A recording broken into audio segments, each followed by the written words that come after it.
Hello and welcome to the channel, everybody. In this video I want to do my review of the Cammus 15 Newton meter wheelbase and also the GT1 wheel and the GTS wheel. Now this is 280 millimeters. That one is 330 millimeters. Now if you wanted to, you can unbolt this and put on your own wheel that's 300 millimeters, 320, whatever you want really, and just utilize that button box. The button box between the GT1 wheel and GTS wheel are similar. The differences between the two button boxes are the GT1 wheel has coloured light up buttons and plastic rotary encoders, whereas the GTS wheel has black buttons and aluminium rotary encoders and also small shifter paddles at the back. The GT1 wheel is a nice thick wrapped wheel in a nice leather, whereas the GTS wheel is a steel frame with soft rubber grips. Of the two wheels on offer here, I personally would use the GT1 wheel for off-road, rally, drifting titles, whereas the GTS I like to use more on-road racing games and like GT3s and stuff like that. However, at 280 millimeters could be a bit too small for some people. I personally prefer around 300 millimeters for on-road races, and 280 millimeter GTS wheel is slightly close to that of the two wheels on offer here. One of the great things about the Cammus, though, this 15 Newton meter wheelbase is it's made with buttons on the wheelbase. So regardless of the wheel you put on there, you can still have buttons, and you can screw on your own 70 millimeter PCD wheel straight to the shaft, and you don't even need a quick release. My only real criticism with both wheels is the magnets used on the paddle shifters need to be a little stronger, but I just bought some cheap magnets off eBay and stacked them. Both these two wheels are great value for money in my opinion, especially considering you get the wheel, a button box and a quick release for just $199 US, and even cheaper if you buy it in a bundle or using code STORM at checkout. And putting this wheel on is as simple as this. Done. No flex, no nothing. I've got a 50mm spacer on there just to try and get the wheel a little bit closer to me. I do have more room to pull the whole thing closer to me if I wanted to, but I wanted this to be kind of tucked right there on the screen. Speaking of mounting options, Cammus gives you two T-slots on each side of the wheelbase. In saying that, my T-slot was a bit squishy in getting in there. However, you do have the common mounting solution at the bottom as well. As for the back, we've got heaps of connections here for shifters, e-stops, pedals, handbrakes, all that stuff. In saying that, the LC100 pedals that I did get in this bundle, I am running via USB and I'm not plugging it into the base itself, but it's up to you.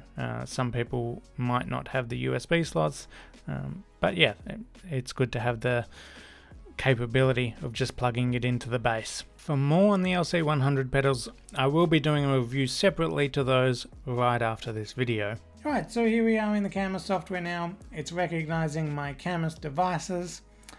In parameters, these are the settings I use for ACC. Going over here, I can apply my iRacing ones. These are my iRacing settings. For the ACC ones, I use that in AMS2 as well. I haven't really perfected AMS2, but I've just been using the ACC ones. They seem to work fine. iRacing is a bit of a different thing. You have to run a little bit different settings in there in my opinion. Game effects at 100%, power always at 100%, change it in game. In devices, we can test out all the buttons. So these rotary encoders are not just turny-whirnies. You can press them and use them as buttons as well. This also shows all the buttons on the actual wheelbase as well. For those that don't know me, I've been running the Fanatec CSL DD for probably about 2 years or so, up until recently when Cammus gave me the C5, which I used for a little while, and now the 15 Newton meter direct drive. But after using the Fanatec CSL DD for quite a few years, I mean that's quite a good detailed base, but over the 2 years or so I was running it, I just found that I just wanted a bit more overall forces, and this is where I was hoping that this 15 Newton meter direct drive Cammus base would come in. To be honest, when I first powered it up and tried it, I did think that maybe I would lose out on some of that really detailed force feedback that the Fanatec CSL DD has. But if anything, actually, I've probably gained a bit more, and maybe that's because I can turn it up a bit more now. The CSL DD, because it's only 8 Newton meters, or at least with the boost pack that I had, you can't run it at 100%. It kind of clips a little bit, so you got to turn it down a bit. And I just found it just didn't quite have enough for me personally. Whereas this base, I can turn it up a bit more, and it doesn't really clip. And you can see the little red bar in the corner there. Very rarely do you ever see it go red.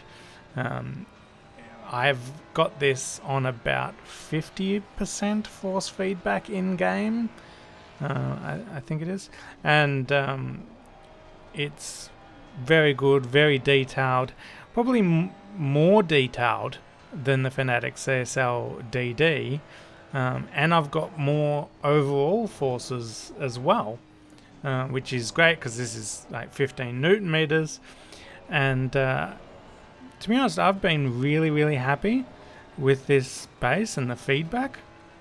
I don't think I really need much more than that. The software is good enough to get the feedback that I want out of it, which is great. And yeah, overall with the feedback on the Cammus, it's been really good, and I would highly recommend it actually in terms of feedback. In iRacing, there are some bases that I've had previously that can be a little bit grainy in iRacing, and I don't actually find that to be the case with this particular 15 Newton meter Cammus base. Even in iRacing, where sometimes I struggle to get the settings right in iRacing, and yeah, really good feedback even in iRacing. Let's talk about the fan noise. This does have a fan, unlike the CSL DD I had before, which is quite passively cooled. And to be honest, I don't really hear much noise from the fan, especially not when racing. Sometimes if I get out of a race, then yeah, I can slightly hear the fan. It's not too bad though. It's been quite quiet for me. And the heat wise, I've touched the base and it's not really getting hot, so that's a great thing. I can put my hand right on the back of it, the bottom of it, top of it, whatever. It's not really getting hot in any way. So yeah, I've been really happy with this so far. Feedback is good, power is good, no graininess, not noisy, it doesn't get too hot. I will be doing a long-term review on this wheelbase. So stick around to see how it goes 1 year from now, 2 years from now, stuff like that. I plan on keep using this. I'm very happy with it. So yeah, subscribe. I'll let you know if there's any issues or anything like that. Keep tuned in for the pedal review that should be coming up very, very soon with the LC100 pedals from Cammus that I'm currently using in this video also. In conclusion, Cammus has really refined this wheelbase over the few years that it's been out, and in its current state is really, really good in my opinion. I haven't used the wheelbase as of a few years ago and what state it was in back then, but I know the refined version that I have now is actually really, really good. I haven't had any issues with it. I've used it quite a bit, and coming from someone that's been using a CSL DD 8 Newton meter that is quite high regarded, especially for the fine details, moving over to this, I've been really happy. And really, when you think about it, if you notice, the CSL DD wheelbase plus my McLaren with the steel quick release and the podium hub over there, all this costs more than this. And that's insane. But I'm going to keep it for longer, and yeah, let's see how it goes in a long-term review. I used my little Cammus C5 down there for quite a few months.